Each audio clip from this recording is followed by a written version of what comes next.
महाभारत में जयद्रथ सिंधु प्रदेश के राजा थे। जयद्रथ का विवाह कौरव की एकमात्र बहन दुश्शला से हुआ था।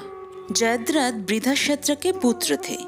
बृहदशत्र ने उनके पुत्र को ये वरदान दिया था कि कोई सामान्य व्यक्ति उनका वध नहीं कर पाएगा, और साथ ही उसे ये भी वरदान प्राप्त था कि जो भी जयद्रथ को मारेगा और उसका सिर जमीन पर गिराएगा, उसके सिर का भी 100 टुकड़े हो जाएंगे।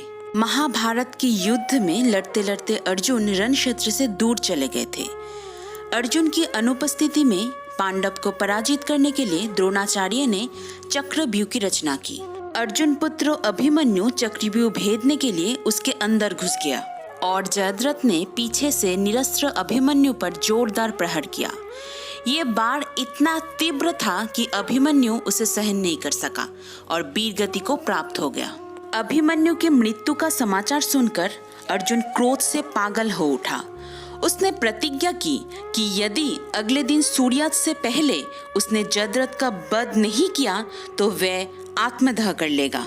जयद्रथ भयभीत होकर दुर्योधन के पास पहुंचा और अर्जुन की प्रतिज्ञा के बारे में बताया। दुर्योधन उनका भय दूर करते हुए बताया कि सारी कौरव सेना उनकी रक्षा करेंगे। अगले दिन रणभूमि में अर्जुन की आंखें जयद्रथ को ढूंढ रही थी, किंतु वह कहीं नहीं मिला। समय बीता जा रहा था और कौरव सेना ने जयद्रथ को रक्षा कवच में घेर रखा था। अर्जुन बहुत जोश के साथ लड़ रहा था, लेकिन जयद्रथ तक पहुंचना मुश्किल था। संध्या होने वाली थी। तब भगवान श्री कृष्ण ने अपनी माया फैला दी और इसके फलस्वरूप सूर्य बादल में छिप गया और संध्या का भ्रम उत्पन्न हो गया। संध्या हो गए देख दुर्योधन और जयद्रथ ये सोचकर बहुत खुश हुए कि अर्जुन को अब आत्मदाह करना पड़ेगा, और ये देखने के लिए जयद्रथ कौरव सेना के आगे आकर खड़ा हो गया। तब भगवान श्री कृष्ण ने अर्जुन को जयद्रथ का वध करने के लिए कहा और ये कहकर उन्होंने अपनी माया समेट ली, और देखते ही देखते सूरज फिर से प्रकट हो गया। तभी भगवान श्री कृष्ण ने अर्जुन को जयद्रथ की वरदान के बारे में बताया, और उन्होंने ये कहा कि उत्तर दिशा में जयद्रथ का पिता तप कर रहा है, और अर्जुन को जयद्रथ का मस्तक ऐसे काटने के लिए कहा कि वह उसके पिता की गोद में जाकर गिरे।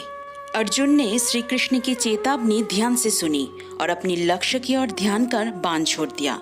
उस बाण ने जयद्रथ का सिर धड़ से अलग कर दिया और उसे लेकर सीधा जयद्रथ के पिता की गोद में जाकर गिरा। उसके पिता चौंक कर उठा तो उनकी गोद में से सिर जमीन पर गिर गया।